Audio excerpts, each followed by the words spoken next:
स्वच्छता के बारे में। ठीक है, आज हम क्या पढ़ेंगे? सार्वजनिक या सामाजिक स्वच्छता। सामाजिक मतलब अपने आसपास की स्वच्छता।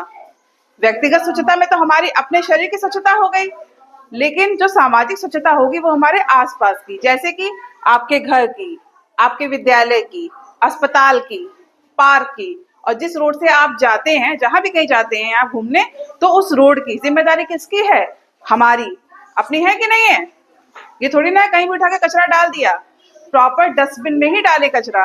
अगर आसपास डस्टबिन नहीं हो तो क्या करें? उस कचरे को अपने बैग में ही रख लें और जहां आगे डस्टबिन मिले वहां डालें।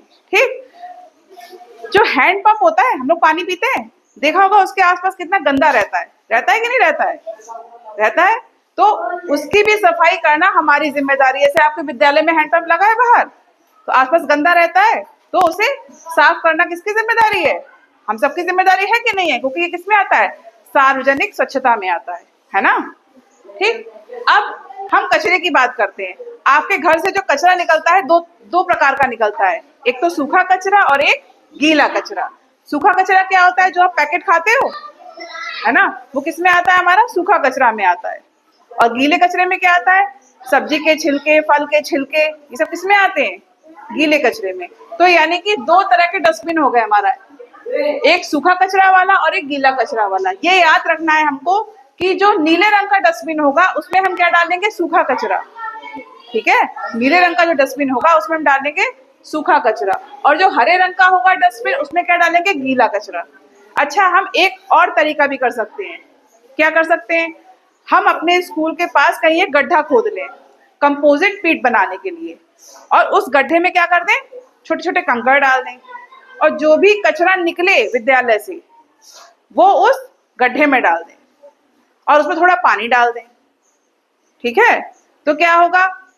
2-3 हफ्ते बाद देखोगे तो उसमें खाद बन जाएगी। हम गीले कचरे की बात कर रहे हैं, सूखा कचरा नहीं, गीला कचरा, है ना? तो थोड़ी देर में क्या बन जाएगी? खाद बन जाएगी। और उस खाद का प्रयोग आप जो किचन गार्डन अपनी बना रखी है आपने, या जो आसपास जो पेड़ पौधे लगे हैं उसमें कर सकते हैं कि नहीं कर सकते हैं? और ये खाद क्या होगी? बहुत अच्छी होगी, और पौधा अच्छे से ग्रो करेगा, बड़ा होगा, है ना? तो इस प्रकार से हम गीले कचरे को यूज कर सकते हैं। सूखा कचरे का क्या करें? जो हमारा सूखा कचरा होगा उसको हम रिसाइकिल कर सकते हैं, है ना? जैसे प्लास्टिक कभी कभी निकलती है घर से, तो हम क्या करते हैं? रद्दी वाले को दे देते हैं, तो वो उस प्लास्टिक को किसी और शॉप में दे देता है, और वहां से वो पहुंच जाती है किसी, कहाँ? इंडस्ट्री में, मशीन में, और मशीन के थ्रू क्या होता है? उसका रिसाइकिल होता है, और वही प्रोडक्ट हम फिर से यूज कर लेते हैं। करते हैं कि नहीं करते हैं? तो जो प्रोडक्ट हम प्लास्टिक का यूज करते हैं वो रिसाइकिल्ड होता है। तो इस तरीके से हमारा जो कबाड़ है उसका हम यूज कर सकते हैं। समझ में आ रही है बात? ठीक। और बताओ, और क्या कर सकते हैं? और क्या कर सकते हैं? बताओ, क्या जिम्मेदारी है हमारी? एक नागरिक होने के नाते हमारी कोई जिम्मेदारी है कि नहीं है? क्या जिम्मेदारी है बताओ? है? इधर आके बताओ। सफाई करना है। शाबाश।